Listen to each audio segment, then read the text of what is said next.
안녕하십니까.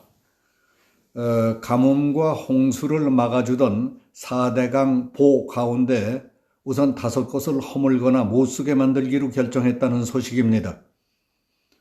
강 주변의 자연성 회복을 위한 조치라고 합니다.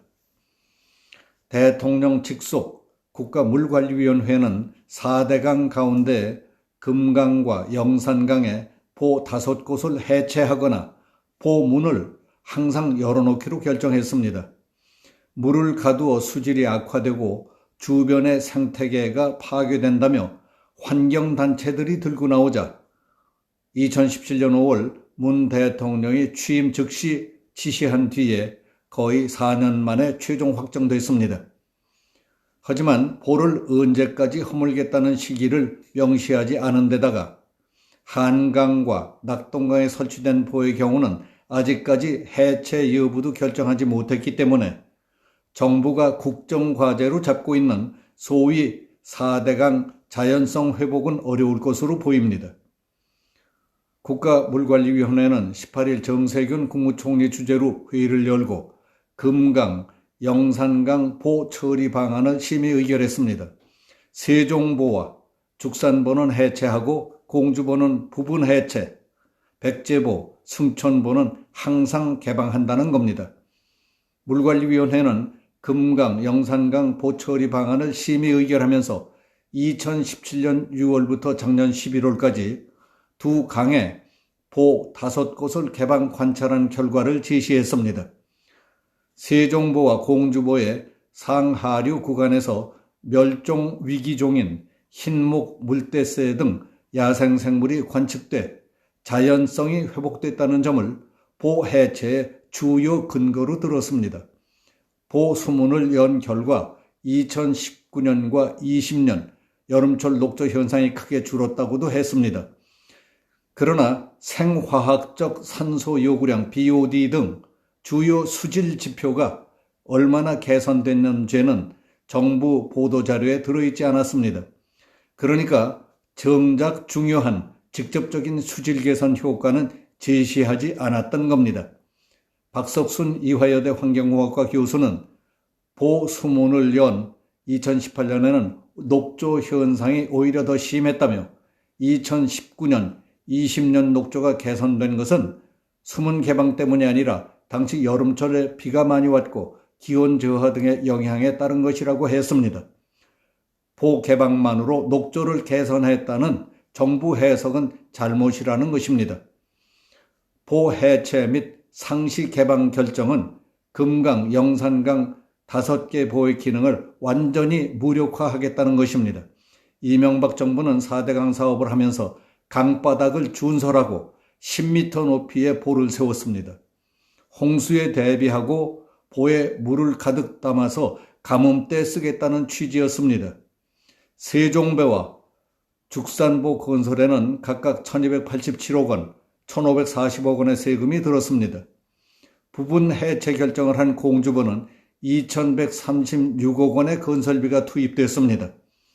이들 보를 허무는데 816억 원의 해체 비용이 또다시 별도로 들어가야 합니다. 그런데도 정부 발표에는 홍수 방지와 물 확보라는 결정적인 기능이 상실된다는 사실은 한마디도 없었습니다. 조원철 연세대 토목공학과 명예교수는 이처럼 중요하고 결정적인 문제를 정부가 아예 고려하지 않았던 것은 큰 문제라고 지적했습니다.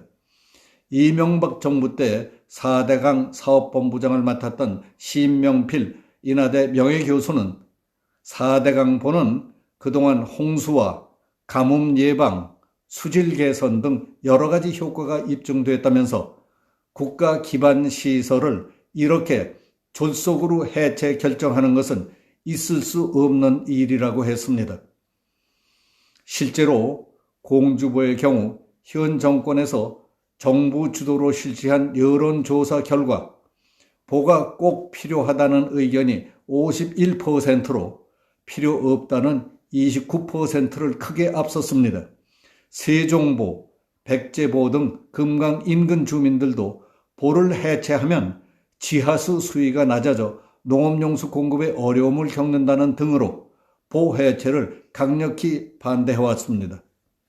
윤병만 명지대학교 토목환경공학과 교수는 강의 자연성 회복에만 초점을 맞춰서 강을 관리한다는 것은 우리나라 실정에서는 무리라며 보에 담긴 물을 이용하는 등 강의 이용 측면이 함께 고려돼야 한다고 했습니다. 정부는 보해체를 최종 확정했다고 밝히면서도 언제 어떻게 해체하는지 등은 명시하지 않았습니다.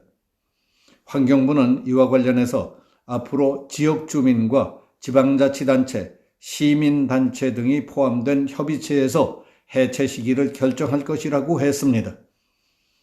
윤병만 교수는 성급한 보해체는 누구에게도 바람직하지 않은 결과를 가져올 것이라고 우려했고, 신명필 명예교수도 부족하거나 미흡한 점이 있다면 수정 보완하면 되지 왜 굳이 해체 결정을 하느냐고 했습니다. 환경단체는 해체 시기를 정하지 않은 정부 결정에 미흡하지만 환영한다는 뜻을 밝힌 반면에 금강, 영산강 지역 주민들은 강력히 반발하고 있습니다. 영산강 죽산보 해체 반대 투쟁위원회는 죽산보는 국가 재난방지시설이라며 정치 논리로 죽산보를 해체하지 말라고 요구하고 있습니다. 투쟁위원회는 농민 40%가 강물에 의지해 농사를 짓는데 보가 없으면 물이 줄어서 농사가 직격탄을 맞을 것이라면서 곧 법적 투쟁에 들어가겠다고 했습니다. 죽산보는 이명박 정부 때 1,540억 원을 들여 설치해 농업용수를 제공하고 있는데 정부가 다시 수백억 원을 들여 보를 해체하겠다고 하자 주민들이 들고 일어나 해괴한 결정이다. 멀쩡한 보를 왜 파괴하느냐며 크게 반발하고 있습니다. 사업비 1,287억 원을 들여 2012년 완공한 세종보는 현재 모든 기능을 상실한 상태입니다. 정부가 자연성 회복을 이유로 3년 동안 수문을 완전 개방해 물을 담는 보의 기능을 무력화시켰기 때문입니다. 연간 1,200만 킬로와트의 전력을 생산하던 세종보 수력발전소도 가동을 멈췄습니다.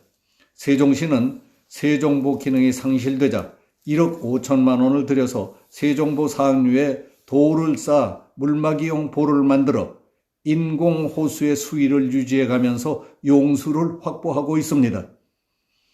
봄 농사철의 물 부족과 장마철 물난리에 시달리던 과거의 악몽이 되살아날 것 같아 몸소리 쳐진다는 사람들도 있습니다. 없던 것을 만들어 편리하고 좋아진다는 소리는 안 들리고 멀쩡하고 쓸만한 것, 있던 것도 허물고 부숴서 못쓰게 만든다는 불만의 소리들이 여기저기서 높아지고 있습니다. 오늘 여기서 마치겠습니다. 감사합니다.